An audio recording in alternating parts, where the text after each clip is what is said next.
ایک یہودی کا بیٹا نبی پاک کی خدمت کرتا تھا اکثر. یہودی کا بچہ وہ بیمار ہو گیا, روز آتا تھا, چھوٹے موٹے کام کرتا تھا, بیمار ہو گیا. حضور نے فرمایا چلو تیمارداری کرنے چلتے. کس کی؟ جی غلام کی, نوکر کی. یہاں صاحب کہتے ہیں 5,000 روپیہ لے جاؤ, وہ بڑے احسان کے ساتھ 5,000 روپیہ لے جاؤ اور دے آنا, اور اسے کہنا سردی پوچھ رہے تھے تیرا کیا حال ہے. وہ بات ختم ہو گئی. حضور بنفس نفیس گئے اور غریب کا گھر تھا.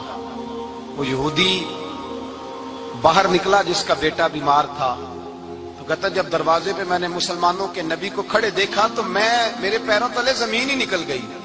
میں نے کہا حضور مجھ غریب کی کٹیا میں کیسے آئے؟ پر میں تجھے پتا ہے نا تیرا بچہ میری نوکری کرتا تھا یا بیمار ہو گیا, میں تیمارداری کرنے آیا. وہ یہودی کہتا مجھے خیال یقین ہی نہ آئے کہ میرے گھر میں حضور, تو امیر حرم, میں غریب بے نوا, تو کجا من کجا, میرے گھر میں حضور آئے. کہتے کہاں ہے ہمارا پیارا؟ حضور وہ لیٹا ہوا ہے. صحابہ کہتے ہیں نبی پاک سرانے گئے تو اس کا آخری وقت تھا, تھوڑا سا ٹائم تھا. میرے مصطفیٰ نے فرمایا تو میری نوکری کرتا تھا, آج میں تیری تیمارداری کرنے آیا ہوں.